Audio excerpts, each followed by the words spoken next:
Um dos estressores foi a privação de sono. Quem aqui passa por privação de sono só de vez em quando? Quem aqui só de vez em quando não dorme às 8 horas por noite? Nos meus atos, uma única noite de privação parcial do sono, porque eu só privava do sono REM, que é aquele sono mais profundo, enfim, dele ficar com uma noite de privação parcial do sono, eu já tinha um rato que desenvolvia tanto ansiedade quanto depressão. E eu tinha ratos com comportamento impulsivo, tipo suicídio. Um dos testes que a gente faz, a gente tem que dar tempo de tudo, mas eu só quero te convencer, porque às vezes você acha que as coisas não te alcançam e que não fazem parte da sua rotina, mas pode fazer. Um dos testes que a gente usa é o labirinto em cruz elevado, que uma cruz mesmo, com braços que o rato fica andando. Tem 2 braços que são com paredes e 2 sem paredes. É ali que a gente testa depressão e ansiedade. Cientista é doido mesmo, a gente faz essas coisas. A gente coloca o rato lá e fica vendo o comportamento dele. E é muito interessante, eu tive muitos ratos que pularam do braço aberto. E por que isso é significativo para a gente? Porque o rato não fica no braço aberto. Ele vai a primeira vez para explorar, porque ele é o explorador, ele quer conhecer aquele aparato. Mas depois que ele foi para aquele braço aberto do aparato, e ele percebe que ele é aberto, ele volta rapidinho, porque ele não gosta do aberto no alto. Rato não gosta de altura. Ele só anda na parede para sobreviver. Mas ele quer lugar que ele possa encostar as vibriças, que é o bigodinho dele, né? Ele quer ter aonde encostar a vibriça e um lugar que ele possa olhar assim e os pés dele as patas já estão encostadas lá. Eu falo pé porque eles são tão fofos. E são lindos mesmo. E aí, esses ratos, eles iam muito para o braço aberto. E muitos pulavam. Tanto que a gente mediu muito impulsividade nesses ratos e começamos até a montar um protocolo mesmo para comportamento tipo suicida. Com uma noite de privação de sono. E o cérebro do rato é muito parecido com o nosso, tá? Ele só tem a memória melhor que a nossa. Então você nunca menospreze mais um rato. Imagina que se para um rato uma noite já faz falta, para você também faz falta. Que nós temos várias formas de lidar com essas demandas e vamos nos acomodando à nova forma. Mas chega uma hora que o nosso organismo pede a conta, tá? Só foi meio um desabafo, alguma coisa assim. É que a gente acha que nunca pode estar perto de nós um problema, né? E o estresse é um desses problemas. Histórico de violência, o abuso sexual, por exemplo, uma violência doméstica pode ser uma tortura psicológica, tudo pode deixar a pessoa mais vulnerável ao suicídio. E perdas significativas. Na psicologia, tudo que é perda significativa a gente chama de luto, ok? Então pode ser um divórcio, pode ser mesmo o falecimento de alguém. Uma criança, por exemplo, vocês que estão aqui, alguém que chegou a menos de 6 meses aqui. Alguém aqui chegou nos Estados Unidos a menos de 6 meses com filhos pequenos? Isso é um luto para os filhos. Para nós adultos também, mas a gente consegue disfarçar muito bem isso e focar em algumas coisas. As crianças que vêm para cá, e nós também, nós passamos por lutos. Passamos ou não passamos? E é tão interessante. Eu tive uma aluna que fez uma tese sobre superação de imigrantes, inclusive aqui na Flórida. E a média para que a pessoa comece a se adaptar aqui, independente da condição que veio para esse país, é por volta de 2 anos. E sabe o que é interessante? Que o luto da perda de alguém é de mais ou menos 2 anos. Então, para a gente é mais uma das evidências de que mudar para um país e mudar de vida é um luto significativo. Quando seu filho chorar, ou ele falar assim, quero voltar para os meus amigos lá do Brasil, respeite. Respeite, porque é um luto significativo, ok? Então, qualquer perda significativa pode ser um fator de risco. Então, se você tem alguém, por exemplo, que já é diagnosticado com uma depressão ou com uma ansiedade, ela já tem um fator de risco, muda para outro país, a gente só está aumentando, ok? Não estou alarmando ninguém, nem falando assim, e agora o que nós vamos fazer? Não, nós precisamos saber para poder prevenir, certo? Então, qualquer perda significativa também pode ser um gatilho para tornar a pessoa mais vulnerável à ideação suicida. Combinados até aqui? Depois, se tiverem perguntas, a gente pode esclarecê-las no final. Como que a gente pode evitar o suicídio? As estatísticas indicam que 90% dos suicídios poderiam ser evitados. Olha que coisa incrível. Aí algumas pessoas falam assim, puxa, isso é um peso muito grande, porque então quer dizer que daquela prima a gente podia ter evitado. Daquela outra pessoa a gente podia ter evitado a maioria deles. Só que eu gosto muito de olhar de forma muito positiva. Então significa que a gente pode fazer alguma coisa. A ideação suicida não é o final da linha. Nós podemos interferir sim e mudar essa história. Uma das formas que nós podemos fazer isso é a comunicação verbal sobre o suicídio. Ah, tá. Como evitar o suicídio? Aqui ele está descrevendo, por exemplo, como que a pessoa pode começar a comunicar para você que ela tem uma ideação suicida.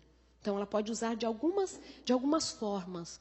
E, claro, a partir dessas formas, a gente pode interferir para prevenir. Uma delas é a comunicação verbal, que pode vir com algumas frases. Gente, eu não sei o que eu estou fazendo mais nesse mundo. A pessoa solta a frase. Ela pode dizer assim, eu sou um peso mesmo para todo mundo, né? Eu acho que todo mundo seria mais feliz se eu não existisse. Ou assim, gente, não estou dando mais conta das minhas emoções, não. Nossa, os anos podiam passar rápido, né? Para ver se a vida muda, se pega um outro sentido. Se você está convivendo com alguém que tenha falado alguma dessas frases e você sabe que ela está um pouco deslocada de um contexto de impulso, de raiva, assim, é diferente da mãe falar assim, gente, por que os anos não passam e você não cresce? Entendeu? É diferente. Mas alguém que você percebe que ela soltou uma frase e ela não continuou o assunto, ou ela disse aquilo num contexto de angústia, você não pode permitir que essa frase fique sem um comentário seu. E aí você fala assim, quando você fala assim que não vale mais a pena viver, o que isso significa para você? Ah, nada, nada. Eu falei assim, não, eu tive a sensação de que é alguma coisa. Quer falar para mim? Você quer conversar sobre isso? Se a pessoa permitir que você escute o que ela tem para falar, que ela está carregando lá dentro do coração, pare e ouça. As interferências do tipo, nossa, você não tem motivo para tirar a vida? Olha só sua família que linda, olha o país que você mora. Ou, puxa, você acabou de concluir o seu ensino superior, você tem tudo para viver. Essas frases, elas só pioram a situação. Por quê? A pessoa que está com uma ideação suicida, ela não perdeu a noção de realidade. Ela sabe que ela tem muita coisa para ser feliz. E isso a atormenta. A angústia vem principalmente por conta disso. Ela sabe que ela tem saúde, ela sabe que ela tem amigos, mas ela não consegue, mesmo assim, ser feliz. Então, estas frases nós não podemos usar com alguém que está ali expressando uma angústia, ok? A única coisa que nós podemos fazer, as únicas coisas são escutar. Se a pessoa fala assim, não, eu já falei demais, eu falo assim, não, você não falou muito. Pode falar mais que eu quero te ouvir. E você vai ouvindo, e você vai ouvindo. Porque, na verdade, a cura começa pela fala. E ela precisa conseguir falar para poder organizar até o pensamento. Lembra de uma coisa que a gente talvez já tenha aprendido na escola? Duas coisas a gente aprendeu na escola. Estudar em voz alta. Vocês faziam isso? História do Brasil. Lembram? A tomada de Constantinopla pelos turcos otomanos que marca a mudança das nossas eras?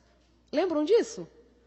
Nossa, eu tinha que decorar essa sequência tudo de idade antiga, média, tal. A gente decorava, falando, desenhando, não era? Só que existe um método que ainda, eu pelo menos aprendi isso, que era mais eficiente ainda para você decorar um assunto ou pelo menos organizar a ideia. Tem gente que não lembra da tomada de Constantinopla pelos turcos otomanos, mas lembra a fórmula de seno e cosseno. Lembra ou não lembra? Chega da angústia, né? E aí, a melhor forma era ensinar para alguém o conteúdo. Eu lembro que a minha mãe colocava as minhas irmãs mais velhas para ensinar o conteúdo da prova para nós mais novas e vice-versa, para que elas pudessem treinar. Então, quando nós falamos, o pensamento organiza. Então, deixa a pessoa falar. Se a pessoa falar assim, o que eu faço? Você fala assim, puxa, eu posso te ajudar com alguma coisa? Porque talvez a pessoa vai te dar uma dica. Se a pessoa assim, não, eu não sei, eu estou perdida, aí eu vou dar a dica para vocês mais no final. Levá-la para um atendimento.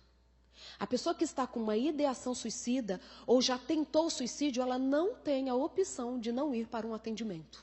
Ok? Você não pode deixá-la assim, não, então se você quiser, o mês que vem você vai, quando te der vontade, não. Você vai pegar essa pessoa pela mão e vai levá-la para um atendimento. Porque ela precisa que alguém faça isso por ela. Dependendo do caso, ela vai precisar disso. Então você ouve. Você fala, se você entende a angústia que eu estou sentindo, não, eu não entendo. Mas me dói te ver sofrer assim. Você pode falar da sua dor e de vê-la com a dor dela. Entende? Me dói te ver sofrer assim. E eu quero te ajudar. Se você perceber que alguém mudou de comportamento e de humor. É tão interessante esse tópico, porque muitas vezes as pessoas acham que mudar o humor é mudar para pior. E nem sempre é mudar para pior. Algumas pessoas podem entrar no estado de euforia antes de tirar a própria vida. Vocês sabiam disso? Ela pode organizar a vida. Ela estava meio chateada com alguma coisa, talvez um luto, mas de repente ela começa a organizar tudo, organiza a casa, corta o cabelo, fica numa felicidade e no dia seguinte ela comete suicídio. Porque ela já sabe que ela vai ficar livre de tudo aquilo. E ela quer ter a certeza de que tudo em volta dela está organizado. De quem ela tiver a possibilidade, ela vai despedir de alguma forma. Recentemente, há umas 2 semanas atrás, uma moça que eu conhecia cometeu suicídio. Já fazia muitos anos que eu não a via. E foi tão interessante o abraço que ela deu na mãe dela, antes de entrar no quarto e tirar a vida. Ela disse assim, mamãe, eu te amo, viu? E eu estou tão feliz porque eu tenho a impressão que eu vou encontrar o papai antes da senhora. Porque o pai havia falecido. Ela tinha um fator de risco, tá? Filha caçula, o pai faleceu, faz pouco tempo que o pai faleceu. Ela pega e dá esse abraço na mãe. E claro que a mãe não tinha nem condições de pensar isso. A filha tinha acabado de chegar do serviço, estava super de boa, resolvida ali. Mas no que a filha fala isso, só estou usando como exemplo, é a hora de você falar assim, por que você está dizendo isso? Entende? Não ignorem, porque a nossa tendência é ignorar, porque nós não conseguimos lidar direito com o suicídio. Então, como se nós fôssemos crianças, que ficando atrás de uma porta de vidro transparente, estivéssemos escondidos e nada acontecesse. Ignorar não é a solução, é olhar nos olhos e falar assim, você anda tão diferente, o que tem acontecido? Você anda tão eufórica esses dias, o que aconteceu de fato? Para você ver se tem um motivo de fato para essa euforia, ou se ela é uma preparação para um suicídio. Repito, não é um argumento para que vocês fiquem desesperados achando que todo mundo quer cometer o suicídio. Mas se você convive um pouquinho mais de perto com alguém, você percebe quando o comportamento mudou muito. Percebe ou não percebe? Se alguém chegar, o meu marido, se ele chegar extremamente falante em casa, ou chegar aqui na igreja extremamente falante, eu interno meu marido. Porque eu sei que ele não é tão falante assim. Acho que é porque eu não deixo ele falar. Mas eu nem quero dar essa ideia para ele, porque vai que eu tenho que diminuir, isso é meio difícil. Mas entende, você que está ali um pouco mais perto daquela sua amiga de trabalho, ou lá em casa, você sabe quando o comportamento está um pouquinho fora do padrão, sabe ou não sabe? E assim você fala assim, puxa, mas nem sempre vai ser suicídio, não importa o que é. As pessoas precisam de nós. Não é à toa que o nosso cérebro, ele está o tempo todo conversando com o outro cérebro. E eu sempre falo disso porque eu amo essa parte das neurociências. Os nossos cérebros estão o tempo todo conversando um com o outro. O de vocês está falando com o meu agora. Mesmo que você não saiba disso. Você está fazendo uma análise de tudo que eu estou falando, como estou me movimentando. As meninas adoraram a minha saia. Eu sei. Eu já vim com esse propósito. Se vocês não lembrarem do que eu falei, pelo menos da saia, mas eu quero que vocês lembrem do que eu falei. Mas da saia também.